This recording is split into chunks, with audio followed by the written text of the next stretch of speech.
Ready to move in premium triplex villas at Bachapalli APR Projects. పాము అంటే ఒంట్లో వణుకు పుడుతుంది.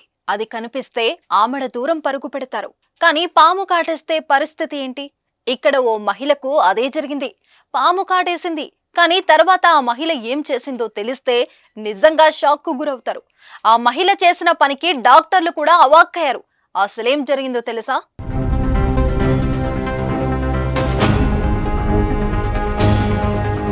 ములుగు జిల్లా వెంకటాపురం మండలం ముకునూరుపాలెం గ్రామానికి చెందిన శాంతమ్మ ఉపాధి హామీ పనికి వెళ్ళింది. అక్కడ పని చేస్తుండగా పాము కరిచింది. భయపడకుండా వెంటనే శాంతమ్మ పామును చంపేసింది. అంతటితో ఆగకుండా పాము గురించి తెలియకుండా డాక్టర్లు ఇంజెక్షన్ ఇవ్వరని అనుకుని ఆ చనిపోయిన పామును ఓ బాటిలో తీసుకుని హాస్పిటల్ కు వెళ్ళింది. పామును ఆసుపత్రికి తీసుకురావడంతో ఆశ్చర్యానికి గురైన డాక్టర్లు ఆ పాము విషపూరిత పాముగా గుర్తించి శాంతమ్మకు చికిత్స అందించారు. ప్రస్తుతం శాంతమ్మ హాస్పిటల్లో చికిత్స పొందుతున్నారు. శాంతమ్మ ఆరోగ్యం ప్రస్తుతం నిలకడగా ఉందని డాక్టర్లు వెల్లడించారు. పాము కరిచిన వెంటనే కంగారు పడకుండా చాకచక్యంగా వివరించి లేట్ చేయకుండా హాస్పిటల్ కు రావడంతో చికిత్స అందించామని డాక్టర్లు చెప్పారు.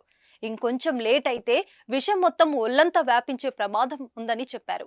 శాంతమ్మ తీసుకొచ్చిన పామును చూసి దాని విషం మనిషిని ఎంత మేర ప్రభావితం చేస్తుందో అని గ్రహించి అందుకు సంబంధించిన చికిత్సను అందిస్తున్నట్లు డాక్టర్లు తెలిపారు. ఏది ఏమైనా శాంతమ్మ తెలివిగా ఆలోచించి తన ప్రాణాలను నిలుపుకుంది. నిజంగా గ్రేట్ ఆలోచన శాంతమ్మ. ఫోన్ వచ్చింది, పాము కరిచిందండి. అక్కడ వెళ్ళడం పాము ఏం చేసిందంటే బాటిల్లో పామును పడుకుని వచ్చారు. అంటే ఇక్కడ రావడం వాళ్ళు అడుగుతారు కదా డాక్టర్ ఏ పాము కరిచిందని. అలా అడగకుండా నేను పాముని డైరెక్ట్గా పాముని తెచ్చాను. తేవడంతో వాళ్ళు ఈ పామును చూసి వాళ్ళ పాము కరిచిందని దానికి వైద్యానికి ట్రీట్మెంట్ చేశారు. ఇప్పుడు బాగుంది. సుమన్ టీవీలో మీ పర్సనల్ అండ్ బిజినెస్ ప్రమోషన్స్ కోసం కింది నెంబర్కి కాంటాక్ట్ చేయండి.